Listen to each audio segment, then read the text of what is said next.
Welcome to Kakatiya academy. Sir, small doubt sir. ఇప్పుడు Pithapuram MLA అయినటువంటి శ్రీ జనసేన అధినేత శ్రీ పవన్ కళ్యాణ్ గారికి మన డిప్యూటీ సీఎం పదవిని ఇచ్చారు కదా, అది రాజ్యాంగబద్ధమా లేకపోతే చట్టబద్ధమా? కొంచెం ఎక్స్ప్లెయిన్ చేయండి సార్. చాలా మంచి ప్రశ్న అడిగారు. ప్రస్తుతం ఈరోజు ఆంధ్రప్రదేశ్లో పోర్ట్ఫోలియో అనేటువంటి దాన్ని కేటాయించడం జరిగింది. శాఖల కేటాయింపు ఒక 2 రోజుల క్రితం, అంటే 2024 సంవత్సరం జూన్ 12వ తేదీన మంత్రులుగా ప్రమాణ స్వీకారం చేశారు. అయితే జూన్ 14వ తేదీన వాళ్ళకి శాఖలను కూడా అలొకేషన్ చేశారు. అయితే ఇక్కడ అలొకేషన్ చేసినప్పుడు ఆల్రెడీ సీఎంగా ఉన్నప్పుడు డిప్యూటీ సీఎం పదవి అనేటువంటి దాన్ని ఏర్పాటు చేయడం అనేటువంటిది, దీని మీద చాలా కామెంట్స్ కూడా వస్తూ ఉన్నాయి. అంటే ప్రశ్నలు అడుగుతున్నారు విద్యార్థులుగా ఉన్న వాళ్ళు, బయట వాళ్ళు కూడా.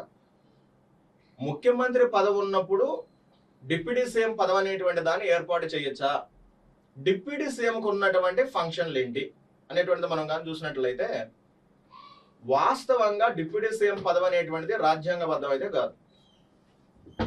డిప్యూటీ సీఎం పదవి అనేటువంటిది చట్టబద్ధంగా మనం ఏర్పాటు చేసుకునేటువంటి ఒక పదవి.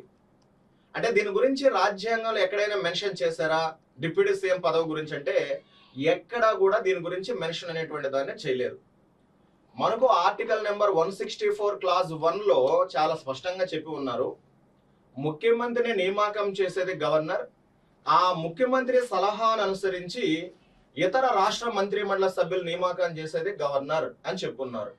అంటే ఇక్కడ మనం అర్థం చేసుకోవాల్సినటువంటిది ఏంటి, ముఖ్యమంత్రిగా ఎవరిని నియమించాలి అనేటువంటిది కూడా రాజ్యాంగాలు ఎక్కడా కూడా చెప్పలేదు. అయితే మన దేశం కేంద్రంలో కావచ్చు, రాష్ట్రాల్లో కావచ్చు, పార్లమెంటరీ తరహా ప్రభుత్వ విధానం అనుసరిస్తా ఉన్నందువలన ఈ పార్లమెంటరీ తరహా ప్రభుత్వ విధానంలో విధాన సభలో అత్యధిక ఎమ్మెల్యేల మద్దతు కలిగినటువంటి పార్టీ యొక్క అధినేతను కానీ లేదా కూటమి యొక్క అధినేతని ముఖ్యమంత్రిగా గవర్నర్ అనేటువంటి ఆయన నియమిస్తూ ఉంటారు. అయితే ప్రస్తుతం మన ఆంధ్రప్రదేశ్ విధాన సభలో 175 సీట్లు ఉంటాయి. ఈ 175 సీట్లో సగం కంటే ఎక్కువ సీట్లు వచ్చినటువంటి పార్టీ అధినేతను కానీ లేదా కూటమి యొక్క అధినేతను కానీ ముఖ్యమంత్రిగా గవర్నర్ నియమిస్తూ ఉంటారు. అయితే ఇక్కడ మీ అందరికీ కూడా తెలుసు, సగం కంటే ఎక్కువ సీట్లు రావడాన్ని మనం ఏమంటామంటే అబ్సల్యూట్ మెజారిటీ అని పిలుస్తూ ఉంటారు. అయితే ఇప్పుడు ప్రస్తుతం టీడీపీ పార్టీకి ఆంధ్రప్రదేశ్లో 88 సీట్ల కంటే ఎక్కువగానే వచ్చాయి. అయినా కేవలం టీడీపీ పార్టీ ఒకటే ప్రభుత్వాన్ని ఏర్పాటు చేయలేదు. టీడీపీ పార్టీ, జనసేన పార్టీ, అదే విధంగా బీజేపీ పార్టీ 3 కలుసుకొని ప్రభుత్వాన్ని ఏర్పాటు చేస్తున్నాయి మన ఆంధ్రప్రదేశ్లో. ఈ కూటమి నుంచి ముఖ్యమంత్రిగా ఎన్నికైనటువంటి వ్యక్తి చంద్రబాబు నాయుడు గారు.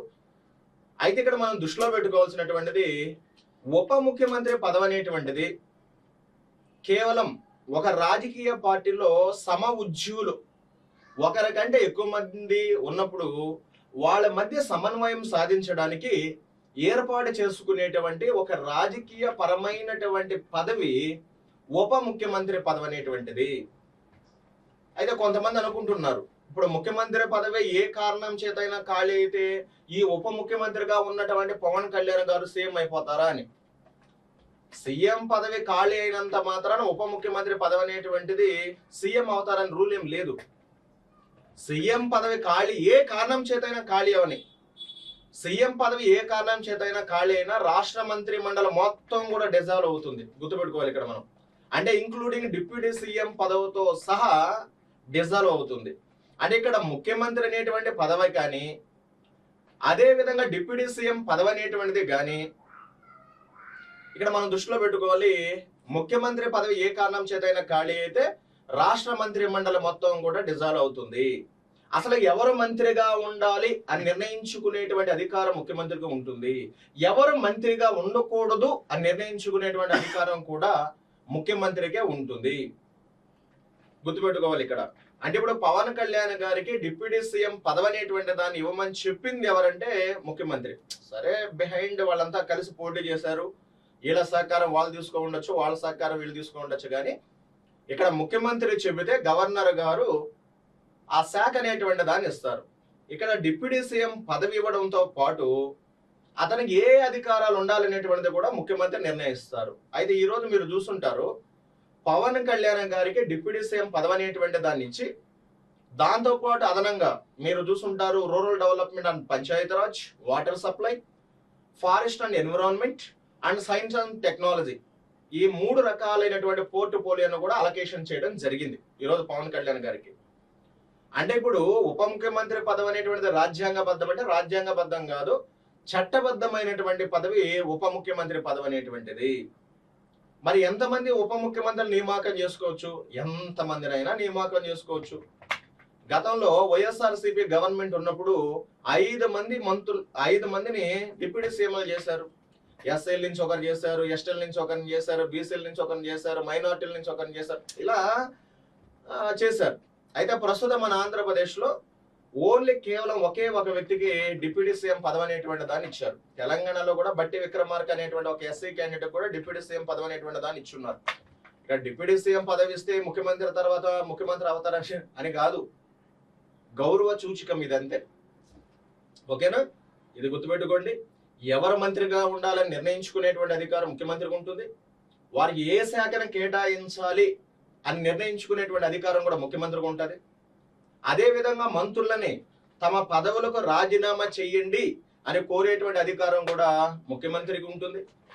అదే విధంగా ఒకవేళ ముఖ్యమంత్రి చెబితే తమ శాఖకు గాను రాజీనామా చేయకపోతే గవర్నర్తో ముఖ్యమంత్రి చెప్పి వారిని ఆ శాఖల నుంచి తొలగించేటువంటి అధికారం కూడా ముఖ్యమంత్రికి ఉంటుంది. అంటే ముఖ్యమంత్రిగా ఎవరు ఉండాలనేటువంటిది ఎవరు డిసైడ్ చేస్తారని అంటే ఎమ్మెల్యేలు డిసైడ్ చేస్తారు, గుర్తుపెట్టుకోవాలా. సో 88 మంది ఎమ్మెల్యేలు మాకు చంద్రబాబు నాయుడు కావాలంటే చంద్రబాబు నాయుడు అవుతారు, లేదా మాకు పవన్ కళ్యాణ్ కావాలి అని అంటే పవన్ కళ్యాణ్ అవుతారు, లేదా మాకు లోకేష్ బాబు కావాలి అనుకుంటే లోకేష్ బాబు అవుతారు. అయితే వీరిని కావాలని కోరుకునేది ఎమ్మెల్యేలు, నియమించేది గవర్నర్. మొన్న కూడా మీరు చూస్తుంటారు కదా, నేను అనే గవర్నర్ అంటే చంద్రబాబు నాయుడు గారు, నారా చంద్రబాబు నాయుడు అనేటువంటి నేను ఈ రాష్ట్ర ముఖ్యమంత్రిగా అని చెప్పి ప్రమాణ స్వీకారం చేస్తారు. మీరు అంతా కూడా చూసే ఉంటారు. So thank you very much.